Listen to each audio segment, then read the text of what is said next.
Look dressed up and push pressure. On autopilot when I'm sliding in that Tesla. You tryna play me for mine and I'ma stretch you. All the dirty money got me feeling like get my shine on this money right. You can die about this money right. Get my shine on this money right. You can die about this money right. Lately I've been right around with and if I'm on the cable, then you know the opposition getting choked up. DMV, man, made everybody say, you know what I'm saying? Yeah, that's the big homie. Yeah, that's the big homie. What's up with P? How y'all feel about P and well, everybody got their mixed feelings about P. Right. But if you got a conscious mind, then you know what I mean? Like for instance, when P come in the game, P didn't have to come in the game selling rock for rock in the courtway like us, right? So they're gonna kind of challenge his gangster on that. But when he come in on a brick level. Yeah. So you're not gonna see him. Yeah. P going to college. He got the institution. He went in the institution. Is P loved? Cause I get that. Yeah, he loved. He loved in the Calio. He loved. Now whoever got their rich, look, everybody in the Calio don't love me. Right.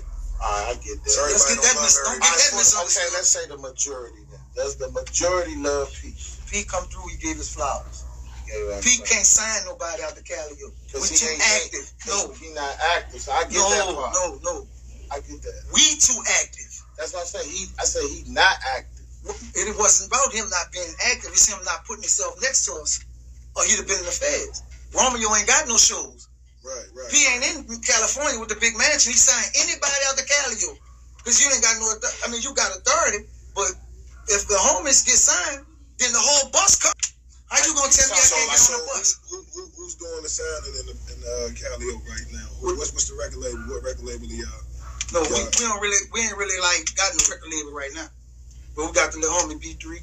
We got a few other little homies. I heard about him. So would y'all be interested in working with P? Or y'all wouldn't do that? No, you misunderstand what I'm saying. We don't have a problem with P. Okay. What I'm saying is, all right, if we in the street doing all this killing, why would I come sign one of y'all? Because it's gonna bring him. It's gonna bring the brand down. Got you. It's gonna bring his brand down. Romeo, his family suffer. Romeo ain't got no shows on with Walt Disney. So, but everybody not gonna understand it from that aspect. I'm just conscious enough, intelligent enough to understand the economics of it. Okay, that's why he wasn't. That's why he didn't sign messing with y'all.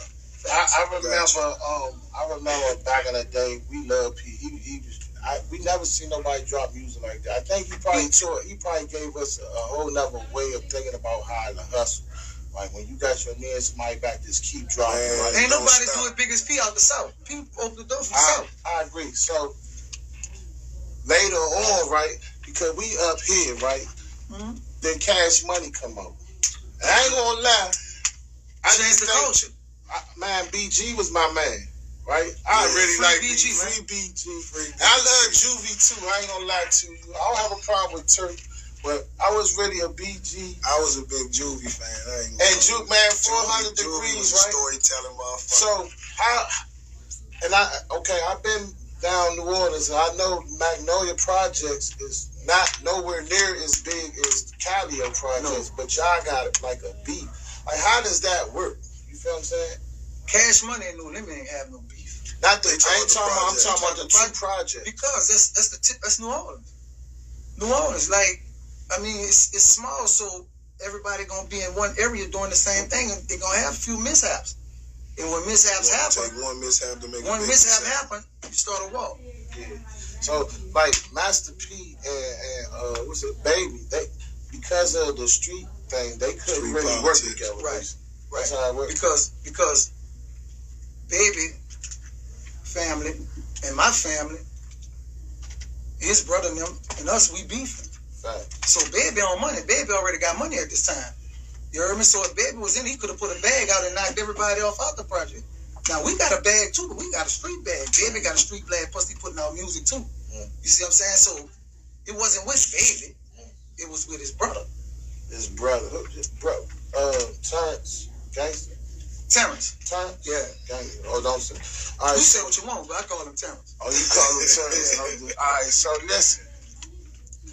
We speeding it up a little. We gonna get to the no homo, the meat on the bone, right? You caught yourself. Hey, Paul, All right, cool. So right now, everybody been tapped in real heavy to what's been going on the internet with Gangster and Chill, right? And so, like, bring us up to date about, you know, what's been going on with that. And first and foremost, I think I chimed in when I caught y'all, like, at, like, a sit-down together, right? Yeah. So, like, in the sit-down, it's like, all right, I had to kind of go back and see, like, why y'all even sitting down, right? What led up to the sit-down. So, like, how did this, let's so I'm going to say, let's start there. How did the sit-down take place? Check it out. You know, Gangster made his platform off our beef. Oh, yeah. Of the Calio beef. When he first started getting on the internet, that's all he talked about was the Calio. Mm-hmm. You know, like, we don't even play that. Okay. We don't even play that internet talking and stuff, but somebody had to suppress his tongue. Right. And I had to suppress his tongue. You're the only one talking, you creating the only narrative. You creating the only narrative, so I got to get on there and suppress that, right? So we going back and forth, but the shit getting heated back in the street. This is a 30-year beef. This 30-year ago beef. By him just coming home, he telling all these Calio stories, then, you know, my people don't do that. But I'm intelligent enough to get up there and do that strategically. I can deal with this. So it went to getting hot and heavy. Not only that, he went to calling all my homeboys' name. So I made a sacrifice for the greater good of my hood, which everybody don't understand it. But if you're on the boss level, you're going to understand that shit. So me sitting down with him didn't sit well with my hood. Okay. No, indeed. How did the sit down start? How did y'all come to a turn where y'all feel like y'all should be even sitting down? Because the comments, the calls. How did y'all? Oh, you asked how we got together? Yeah. Through somebody who know me and somebody who know him. Okay. Yeah. A neutral person? Neutral person. Okay. Yeah. It's like, cause it's like, the stories that I hear about Gangster is like he's real like turned up for real. You know what I'm saying? Listen. It's so like, and I know that he ain't the only one turned up. Cause I ain't gonna even lie down there. Everybody be jolly. Right? Yeah. Be jolly, like, you know, it is, but it's like that everywhere. It's like that a lot of places. It's like that here, right? So I'm not sitting here like we're not gonna do that. You know? But as far as the conversation go, it's like he real like turned up, right? So like to sit down and have these kind of conversations, like open with somebody that was trying to take your head off. That's just a little bit kind of, you know, different, right? Mm-hmm. So how did that? What made you feel like what was your thought pattern when you was replying back? My thought pattern when I was replying back, when we was going back and forward, just letting him know, like, see, Gangster, this is why it's so popular. He went up against the biggest and the baddest in the city. It was my project. Right, everybody knew they got killers all over the hood, all over the city though. Right. But that's what we was raised on, right? Mm-hmm. So him going against us and surviving, because it was 100 of us. Yeah, what he said, it was a lot of y'all. It was 100 of us for real, and I'm one of the 100. So for him to come out smelling like a rose, which he went to jail for, he went to the feds, which will save them. Maybe not, but the permission of the law is probably why he's here. Okay. Because he been all kind of stuff. No, he gonna bust that motherfucker. But he went up against the baddest and won. How you feel he won? Because he's still living. Because he's still living. You still living? So it's more than one winner? No, it's not more than one winner, but I'm saying, I know we'd have crushed him. Because he was by himself, his whole crew got killed at that time. So basically, jails, what you saying, saved him? Probably so. Or preserved before him. Cash Money would have saved him, because Cash Money had been signed. All right, so like, how does Baby feel about Gangster? Or what's the I really got to explain that? Man, I don't know. Baby on the jet right now. Him and his man, they on the jet. What you mean? I don't understand. Gangster not on the jet. That ain't no shot at him, but it is what it is. All right, so like the thing with my first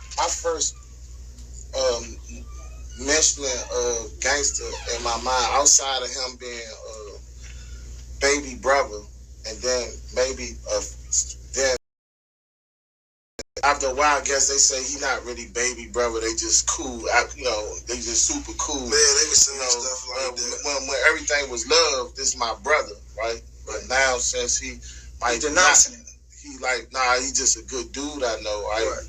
No, all right, cool, right?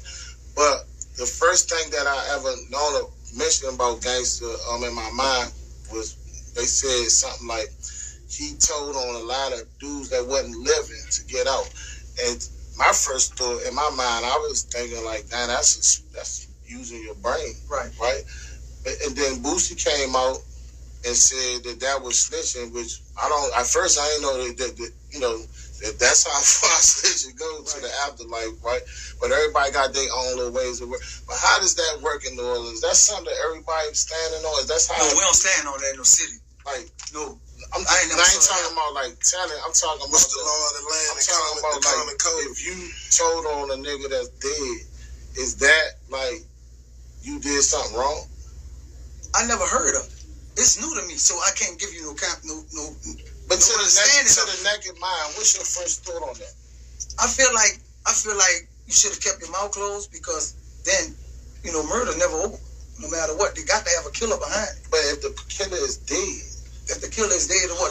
Who can go to jail? Somebody. The person that murdered him, if you say the dude that murdered him is already died 5 years ago, that don't make sense to me. I'm just saying, like, I don't see how, but listen, each place got their own rules. Check this out.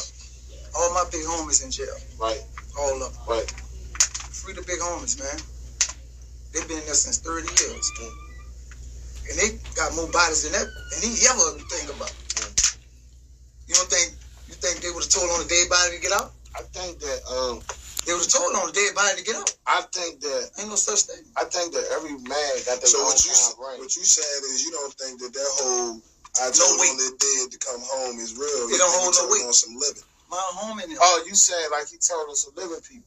I don't know. I ain't saying he told on no living people. Oh no. Okay. What I'm saying is. This is what I'm saying. Okay, go ahead. Ain't nowhere in the world you coming home telling on no dead. My big homie and them been in jail 30 years.